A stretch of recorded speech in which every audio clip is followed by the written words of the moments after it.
কবিতিকার বাংলা ক্লাসে আবার ফিরে এলাম।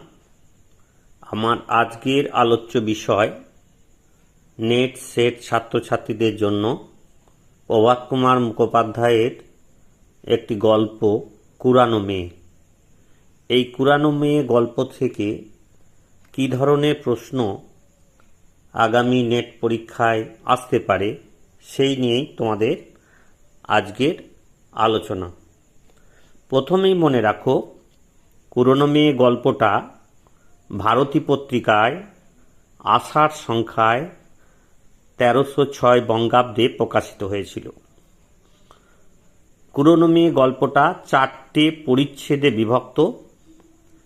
পরিচ্ছেদ 4টের নাম: 1 বিহাই বাড়ি, 2 কার্যোদ্ধার, 3 বুড়া বর, আর 4 হচ্ছে একখানি পত্র।